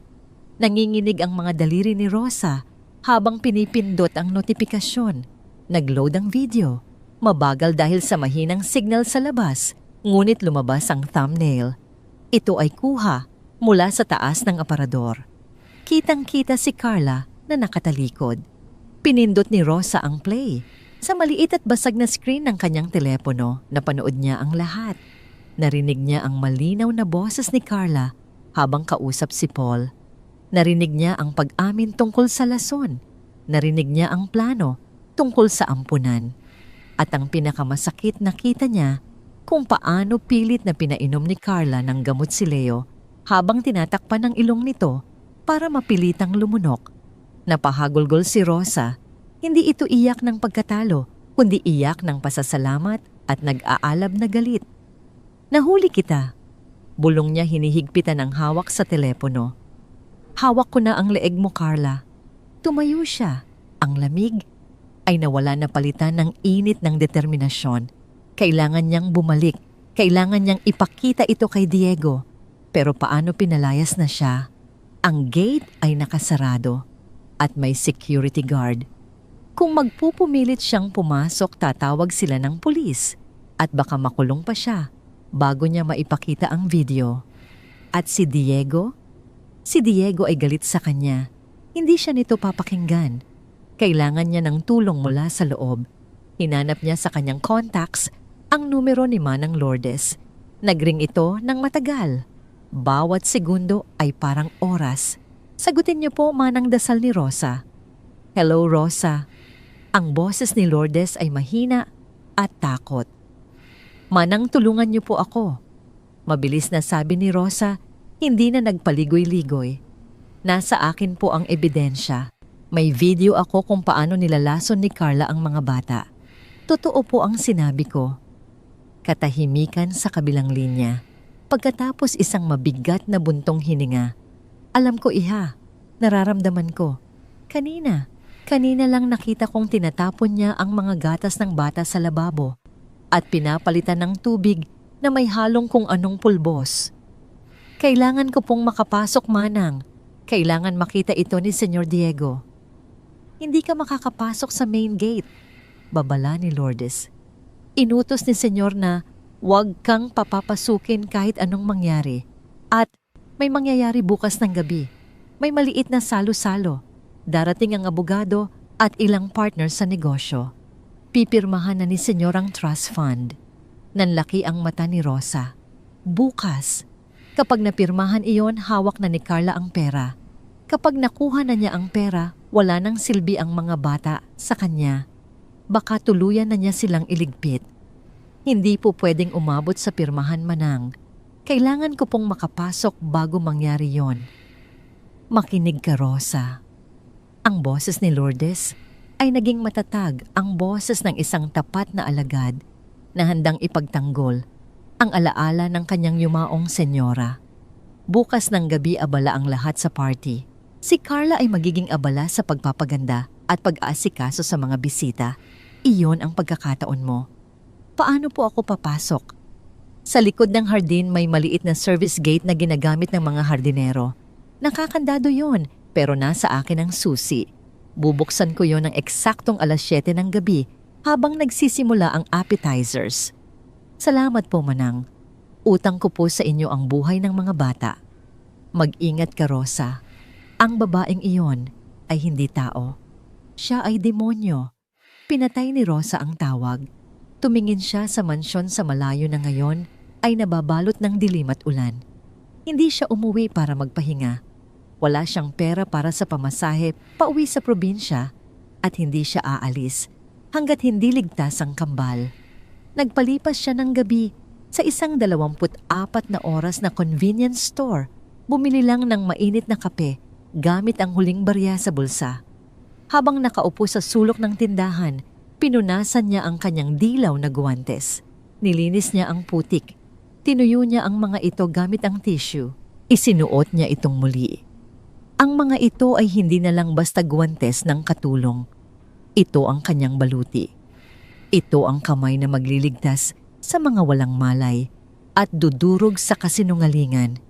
Kinabukasan habang papalubog ang araw at nagsisimulang magsidatingan ang mga mamahaling sasakyan, sa mansyon handa na si Rosa. Nakatayo siya sa labas ng pader, nakatago sa dilim ng mga puno. 7:00 na, oras na ng paghuhukom. Ang ulan ay humupa na sa isang ambon na kasing lamig ng yelo, ngunit ang hangin sa labas ng mansyon ay nananatiling mabagsik. 7:00 ng gabi, ang oras na itinakda ng tadhana. Nakatago sa dilim ng mga bougainvillea, sa likod ng bakod pinanood ni Rosa ang pagbubukas ng maliit na gate na bakal. Isang anino ang lumitaw si Manang Lourdes. Mabilis ang kilos ng matanda, lumingalinga muna bago suminyas. Tumakbo si Rosa. Ang kanyang sapatos ay lumubog sa putik at ang kanyang uniforme ay basang-basa at amoy lupa, ngunit wala siyang pakialam. Pagpasok niya sa bakuran, sinalubong siya ng mainit na yakap ni Lourdes. "Diyos ko, iha, basang-basa ka." Bulong ni Lourdes, inaabutan siya ng isang tuyong tuwalya. Bilis. Nasa media room ang control panel ng buong bahay. Walang tao doon ngayon dahil nasa grand sala ang lahat. "Salamat po, Manang," sagot ni Rosa, pinupunasan ang kanyang muka. Ngunit pinanatili ang kanyang suot na dilaw na guwantes. Ito ang kanyang baluti. Hindi niya ito huhubarin hanggat hindi tapos ang laban. "Mag-ingat ka," babala ni Lourdes habang itinuturo ang daan papasok sa likod bahay. Nandoon ang abogado. Pipirma na siya anumang oras. Pumasok si Rosa sa loob. Ang init ng aircon ay sumalubong sa kanyang basang balat, nagpapanginig sa kanya. Dahan-dahan siyang gumapang patungo sa pasilyo na may tanaw sa grand sala. Nagtago siya sa likod ng isang makapal na pilus na kurtina. Mula sa kanyang kinaroroonan, kitang-kita niya ang isang eksenang nakakasulasok sa kanyang sikmura. Ang sala ay puno ng liwanag mula sa higanteng kristal na aranya. May mga bisita, mga lalaking nakasuot ng mamahaling suit at mga babaeng puno ng alahas. Sa gitna ng silid na kaupo sa isang antigong mesa ay si Diego. Mukha siyang pagod, ang kanyang mga mata ay walang buhay, tila isang taong naglalakad sa panaginip. Sa tabi niya ay nakatayo si Carla. Nakasuot ito ng isang kumikinang na pulang gown na humahapit sa kanyang katawan, ang kulay ng dugo at panganib. Nakahawak ang kanyang kamay sa balikat ni Diego, isang hawak na mukhang mapagmahal, ngunit sa totoo ay mapang-alipin. "Diego, pare," sabi ng isang lalaking may bigote, ang abogado ng pamilya. "Kailangan na nating tapusin ito. Ang trust fund na ito ay magsisiguro na mapupunta sa tamang pamamahala ang assets ng mga bata habang nasa special facility sila." "Oo," sagot ni Diego sa mahinang boses. Kinuha niya ang gintong pluma na inabot ni Carla. "Para sa kanila, ito mahal." Bulong ni Carla, hinahaplos ang buhok ni Diego. Doon magkakaroon sila ng mga doktor na tututok sa kanila 24 na oras. Hindi na sila iiyak. Hindi na sila masasaktan. Gusto nang sumugod ni Rosa at isigaw na sinungaling ang babaeng iyon, ngunit pinigilan niya ang sarili. Alam niyang kung magpapakita siya ngayon ng basa at marumi, kakalad ka rin lang siya ng security palabas bago pa siya makapagsalita. Kailangan niyang gamitin ang alas na hawak niya. Inilabas ni Rosa ang kanyang basag na cellphone. Ang kanyang mga daliri na nakabalot sa basang goma ng guwantes ay nanginginig habang pinipindot ang screen. Binuksan niya ang casting feature. Hinanap ng telepono ang mga available na device. Searching. Ang bilog sa screen ay umiikot ng napakabagal. Sa sala, idinikit na ni Diego ang dulo ng pluma sa papel. "Diyos ko, parang awa niyo na," dasal ni Rosa. "Kumonekta ka." Device found, living room smart TV. 85 pulgada. Pinindot ni Rosa ang pangalan ng TV. Sa sala nagsimulang pumirma si Diego. "DIE?" Biglang namatay ang malamyos na jazz music na tumutugtog sa surround sound speakers. Napahinto ang lahat ng bisita. Napahinto si Diego sa pagsulat. Ang higanteng television sa dingding na kanina ay nagpapakita ng slideshow ng mga landscape photos ay biglang nag-itim. "Anong nangyari?" tanong ni Carla, tumitingin sa paligid. "Baka glitch lang sa internet. Ituloy mo na, mahal." Ngunit bago pa maibalik ni Diego ang pluma sa papel, ang itim na screen ay napalitan ng isang video. Hindi ito malinaw na 4K video. Ito ay magaspang kuha mula sa isang mataas na anggulo, tila mula sa mata ng isang laruan. Ngunit ang audio ay kristal at malinaw, pinalakas ng mamahaling sound system ng mansyon. "Sige, sumigaw kayo." Ang boses ni Carla ay dumagundong sa buong sala, nanggagaling sa bawat sulok, bawat speaker. Ito ay boses na puno ng puot at pangungutya. Nanlaki ang mga mata ni Carla. Nabitawan niya ang hawak na baso ng champagne. Ang babasaging kristal ay bumagsak sa marmol na sahig at nabasag ang tunog ay sumabay sa nakakakilabot na tawa ng Carla sa video. Sa screen kitang-kita ang Carla sa video, nakasuot ng bathrobe, hawak ang isang bote ng pills. Kitang-kita kung paano niya dinurog ang tableta gamit ang likod ng kutsara. Uminom pa kayo para tulog kayo hanggang bukas. Ayoko ng ingay ngayong gabi. Ang mga bisita ay napasinghap. Ang abogado ay napatakip ng bibig. Si Diego ay naging estatwa sa kanyang upuan.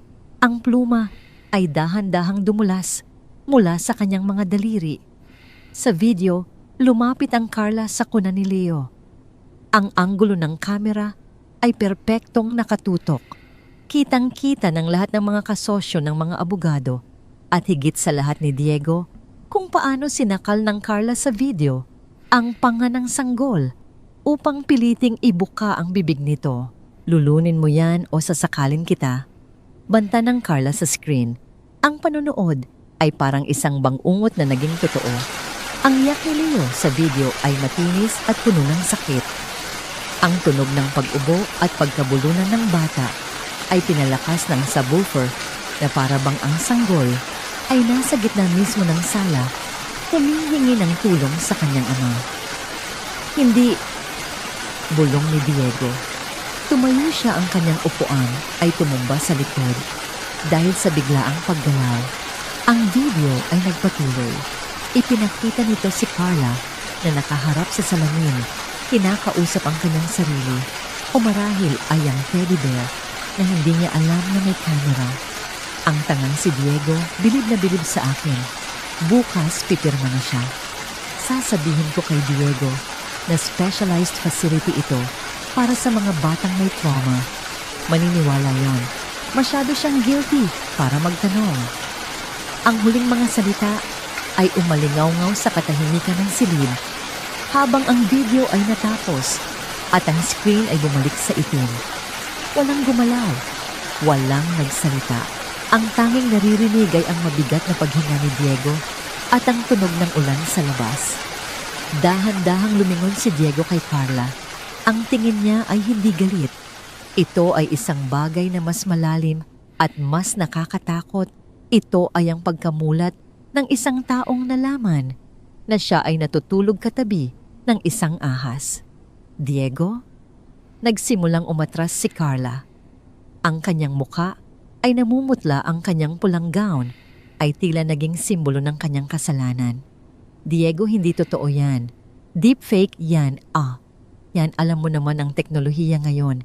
Di ba ginawa yan ng mga kaaway mo sa negosyo para siraan ako? Sinubukan niyang hawakan ang braso ni Diego, ngunit umiwas ang lalaki na parang napaso. Tanong ni Diego. Ang boses ay nanginginig.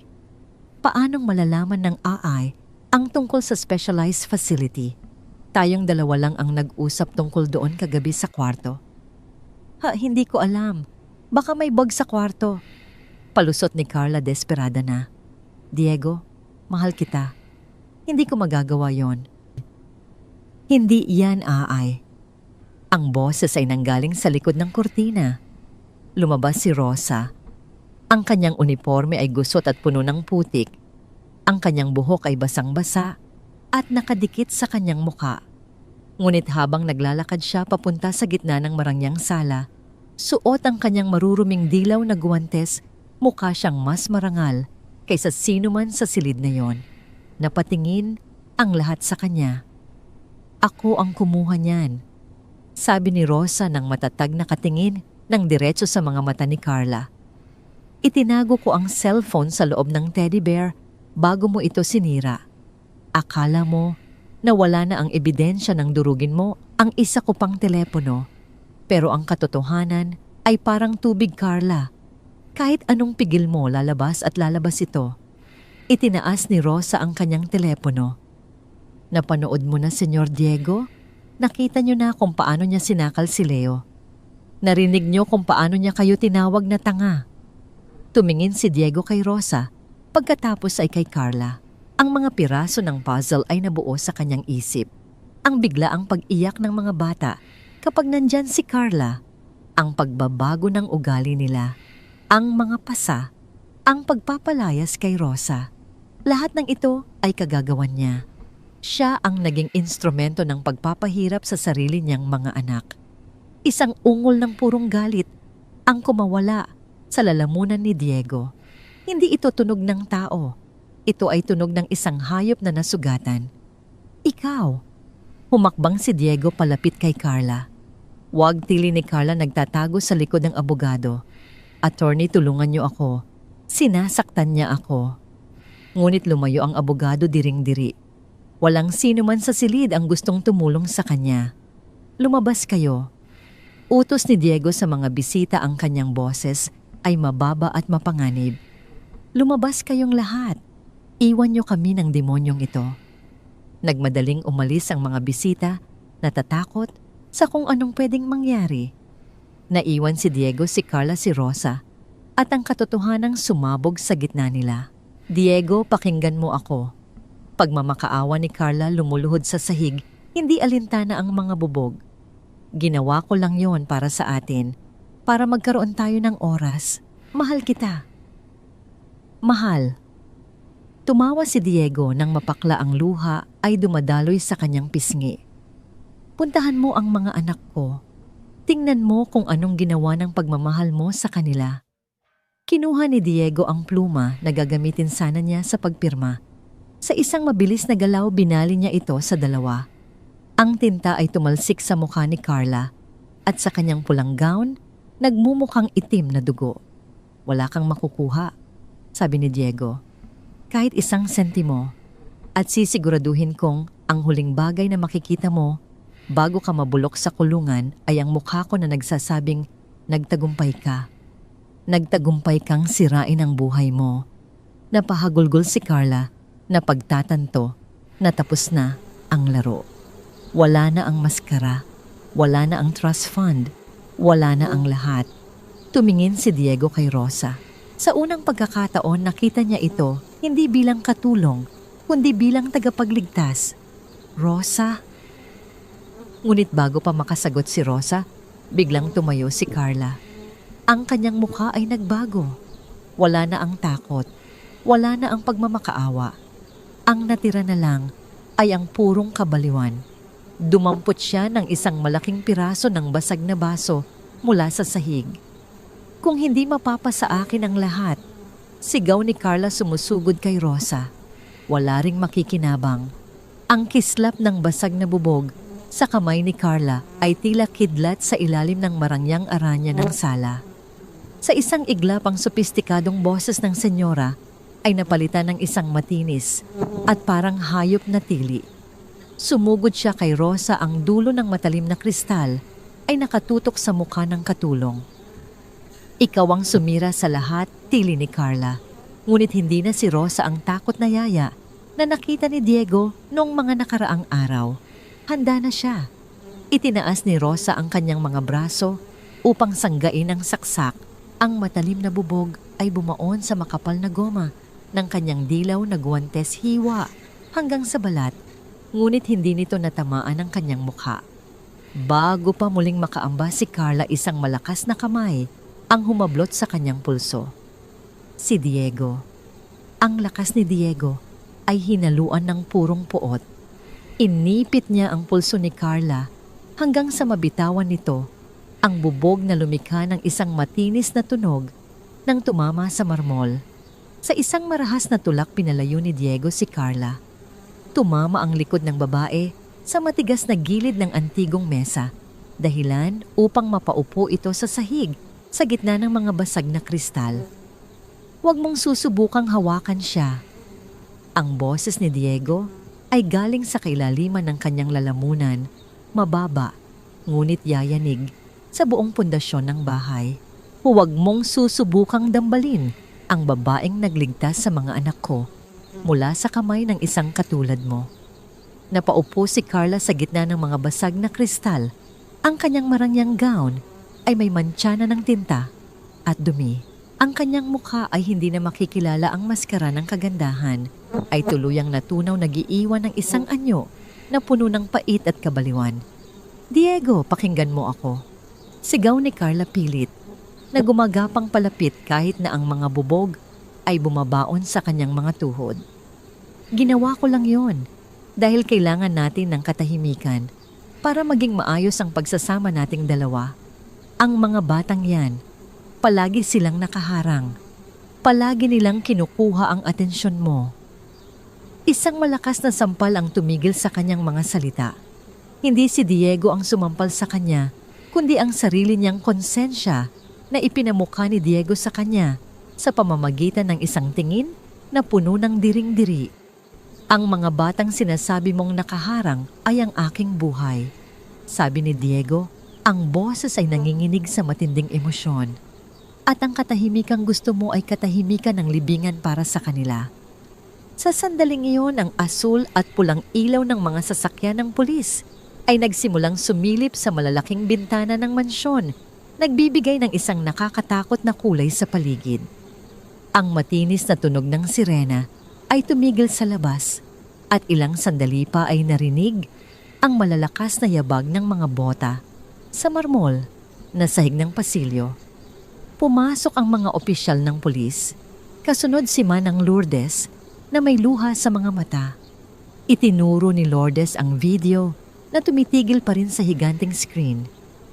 "Iyan ang ebidensya," sabi ni Diego sa mga pulis habang hindi inaalis ang tingin kay Carla.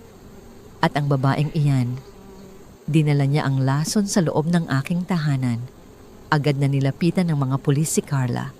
Sinubukan pa nitong manlaban, sumisigaw ng mga banta at sumusumpa, ngunit mabilis na naikabit ang mga bakal na posas sa kanyang mga pulso.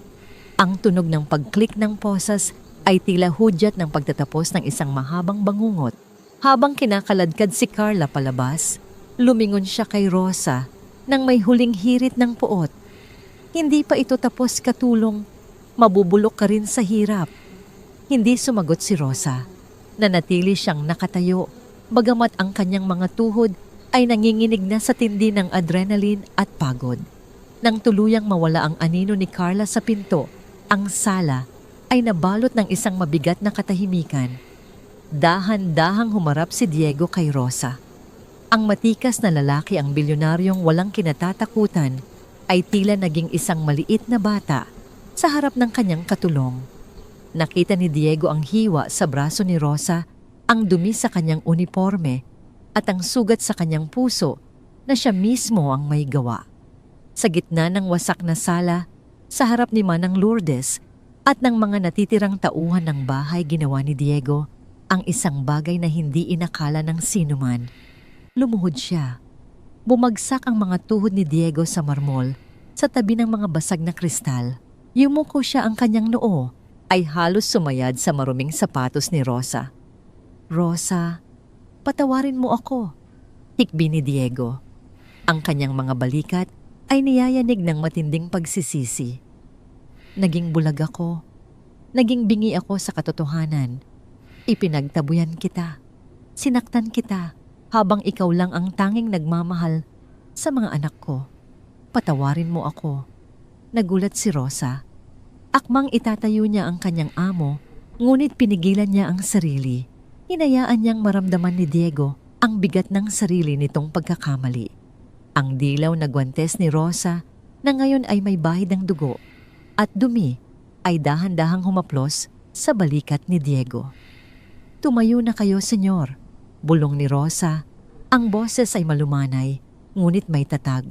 "Ang patawad ay hindi sa akin dapat hiningin, kundi sa dalawang bata sa itaas na muntik nang mawalan ng buhay dahil sa ating pagkakamali.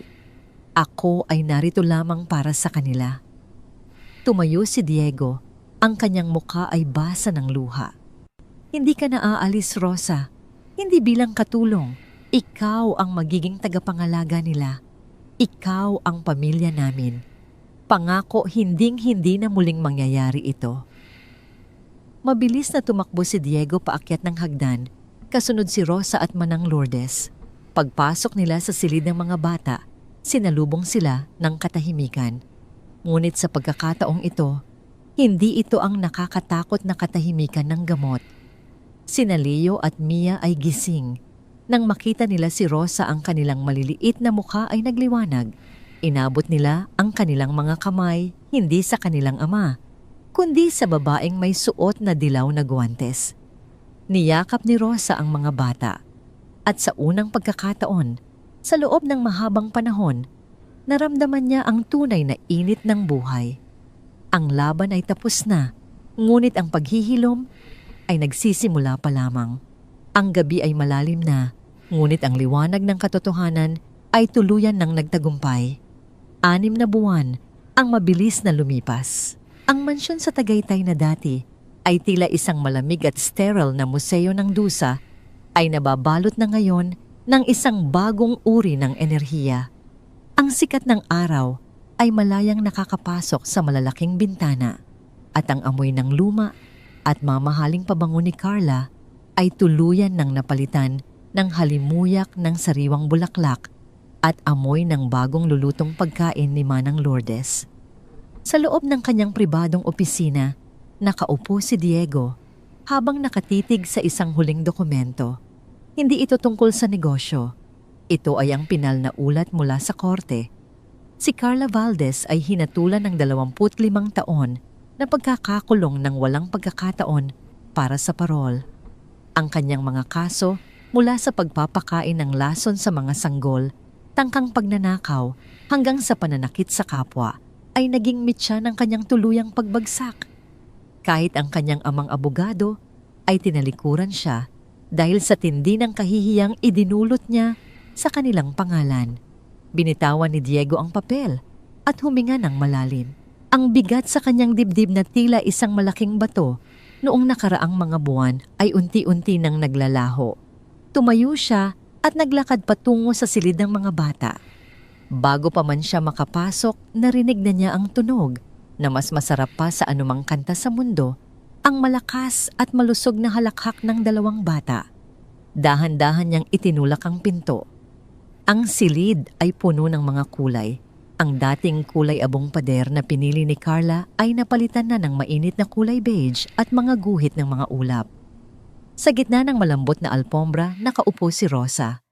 Suot pa rin niya ang kanyang simpleng uniforme at sa kanyang mga kamay ay ang maningning na dilaw na guwantes na goma. Sina Leo at Mia na ngayon ay masigla at may mapupulang pisngi ay pilit na inaabot ang mga daliri ni Rosa na nakasuot ng guwantes. Tuwing igagalaw ni Rosa ang kanyang mga kamay, tumatawa ang kambal, tila naaaliw sa matingkad na kulay nito. Ang dilaw na guwantes na yan, bulong ni Diego habang nakasandal sa hamba ng pinto.